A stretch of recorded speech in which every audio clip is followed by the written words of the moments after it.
ವಿಜಯನಗರ ಜಿಲ್ಲೆಯಲ್ಲಿ ಹಿಂದೂ ಮುಸ್ಲಿಂ ಭಾವೈಕ್ಯತೆಯ ಪ್ರದರ್ಶನ. ಹಿಂದೂ ದೇವರ ರಥ ನಿರ್ಮಾಣಕ್ಕೆ ಮುಸ್ಲಿಮರು ದೇಣಿಗೆ ಕೊಟ್ಟಿದ್ದಾರೆ.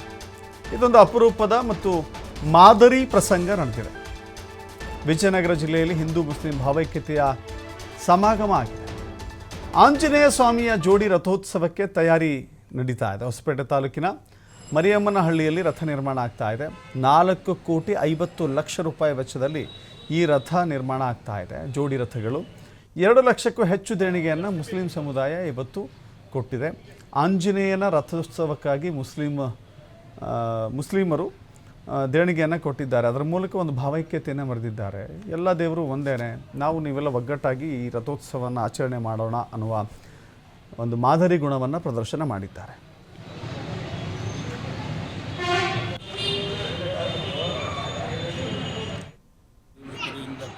ಈ ಹಳೆ ತೇರುಗಳು ತರೋದಕ್ಕೆ ಬಾಬಾ ಸಾಹೇಬ್ ಯಜಮಾನ್ರು.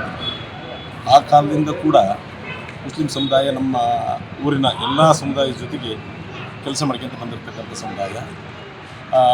ತೇರಿನ ಗಾಲಿ ಸೊನ್ನೆಗೆ ಅವತ್ತಿನ ಪೈಲ್ವಾನರು ಇರ್ತಕ್ಕಂಥ ಇಲ್ಲಿ ರಾಜನಪ್ಪನು ಅವ್ರಿರ್ಬೋದು, ಹಲವಾರು ಪೈಲ್ವಾನರು ಕೂಡ ಒಂದು ಗಾಲಿಗೆ ಸೊನ್ನೆ ಆಗ್ತಕ್ಕಂಥ ಕಾರ್ಯದಲ್ಲಿ ಭಾಗವಹಿಸ್ತಿದ್ದರು. ಅದಲ್ಲದೆ ಸಮುದಾಯದವರು ಇಷ್ಟು ಜನಾಂಗದವರು ಈ ತೇರಿನ ಬಗ್ಗೆ ಅಪಾರವಾದಂಥ ಗೌರವ ಇಟ್ಕೊಂಡಿರ್ತಕ್ಕಂಥವ್ರು, ಭಕ್ತಿ ಇಟ್ಕೊಂಡಿರ್ತಕ್ಕಂಥ ಜನ. ಯಾಕಂತಂದರೆ ಈ ತೇರಿಗೆ ನಮ್ಮ ನಾರಾಯಣ ದೇವರ ಕೆರೆ ಆಂಜನೇಯ ಸ್ವಾಮಿ ಮತ್ತು ಲಕ್ಷ್ಮಣ ಸ್ವಾಮಿ ಗುಡಿಗೆ ಕಂಪಲ್ಸರಿಯಾಗಿ ಆ ದಿನ ಎಲ್ಲರೂ ಕೂಡ ಕಾಯಿ ಹಿಡ್ಕೊಂಡು ಬರ್ತಕ್ಕಂಥದ್ದು ನಾವು ಸಣ್ಣ ಹುಡುಗರಿಂದ ನೋಡ್ತಾ ಇದ್ದೀವಿ. ಆ ಸಂಪ್ರದಾಯನ ಬೆಳೆಸ್ಕೊಂಡು ಬಂದಿರತಕ್ಕಂಥ ಮುಸ್ಲಿಂ ಸಮುದಾಯ ಇರ್ಬೋದು, ಅದ್ರ ಜೊತೆಗೆ ಎಲ್ಲ ಸಮುದಾಯದ ಜೊತೆಗೆ ಇವತ್ತು ಅವರು ಅಣ್ಣತಮ್ಮಳಾಗಿ ಬದುಕ್ತಕ್ಕಂಥ ವ್ಯವಸ್ಥೆಯಲ್ಲಿ ಇರ್ತಕ್ಕಂಥ ನಮ್ಮ ಮರನಳ್ಳಿ ಸಮುದಾಯ, ಮುಸ್ಲಿಂ ಸಮುದಾಯಕ್ಕೆ ನಾವು ಯಾವತ್ತೂ ಕೂಡ ಗೌರವ ನೀಡ್ಕೊಂತ ಬಂದಿರತಕ್ಕಂಥ ಒಂದು ಗೌರವ ಸಮರ್ಪಣೆ ಮಾಡಬೇಕಾಗಿರ್ತಕ್ಕಂಥದ್ದು ಅಂತಂದೇಳಿ ನನ್ನ ಭಾವನೆ.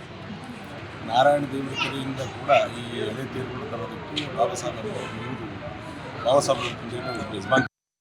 ಈಗ ನಾವು ಹೇಳ್ಬೇಕಂದ್ರೆ ಮನೆ ಕೆಲಸ ಮಾಡೋಕ್ಕೆ ಟೈಮ್ ಇರೋದಿಲ್ಲ.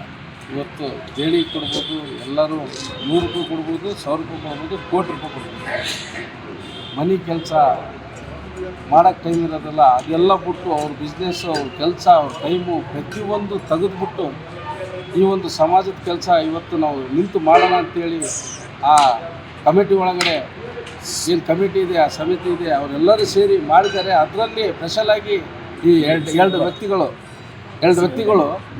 ಎಲ್ಲರೂ ಸೇರಿ ಪ್ರತಿಯೊಂದು ಕೆಲಸ ಬಿಟ್ಟು, ಕುಟುಂಬ ಕೆಲಸ ಬಿಟ್ಟು, ತಮ್ಮ ಬಿಸ್ನೆಸ್ ಬಿಟ್ಟು ಎಲ್ಲ ಬಿಟ್ಟು ತಾಂಬಂದು ಮಾಡಿದಾರಲ್ಲ, ಅದು ದೇಣಿಗೆ ಕೊಡೋದು ಕೆಲಸ ಅಲ್ಲ, ಅದು ನಿಂತು ಮಾಡೋ ಅಂಥ ವ್ಯಕ್ತಿನ ಆ ಹನುಮಪ್ಪ ಆಶೀರ್ವಾದ ಮಾಡಿದ್ದಾನೆ. ಆ ದೇವರು ಮತ್ತೆ ಅವ್ರನ್ನ ಇಂಥ ಕಾರ್ಯರೂಪಕ್ಕೆ ತರೋ ಅಂಥ ಕೆಲಸ, ಒಳ್ಳೆ ಕೆಲಸಗಳು ಮಾಡೋಕ್ಕೆ ಆಶೀರ್ವಾದ ಮಾಡಲಿ.